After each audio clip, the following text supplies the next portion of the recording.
3 বছরের বন্ধুত্ব, তারপর প্রেম। অবশেষে বিয়ে করলেন সঙ্গীত শিল্পী ও নির্মাতা আহমেদ হাসান সানি। 23 মে ঘরোয়া আয়োজনে তিনি বিয়ের আনুষ্ঠানিকতা সেরেছেন বলে জানা গেছে। পাত্রী নুসরাত মাটি।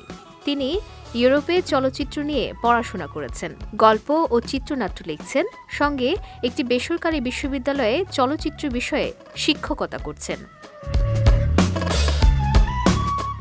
সানি গণমাধ্যমে বলেন, গান থেকে সাহিত্য, সিনেমা সবকিছুতে আমাদের মধ্যে ভীষণ মিল পেলাম।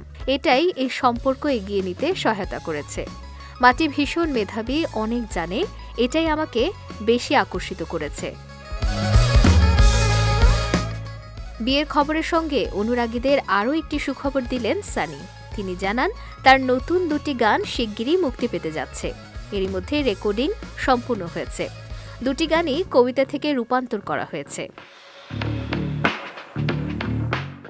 16 মে মুক্তি পেয়েছে মাটির লেখা সিনেমা জয়া আর শারমিন। সিনেমাটি নির্মাণ করেছেন পিপলু খান। এছাড়া গত বছর Sony future film maker awards লাভ করেছে মাটির নির্মিত short film below the window. এদিকে 2012 সালে গান শুরু করেন সঙ্গীতশিল্পী আহমেদ হাসান সানি। শহরের 2টা গান, হয়তো আমরা, মানুষ কেন এরকম, কেমনে কি ইত্যাদি গান গেয়ে শ্রোতাদের প্রশংসা কুড়িয়েছেন তিনি। বিজ্ঞাপন চিত্র নির্মাতা হিসেবেও পরিচিতি রয়েছে তার। স্বল্পদৈর্ঘ্য চলচ্চিত্র সং ফ্রম দ্য সাউথ নির্মাণ করেছেন সানি।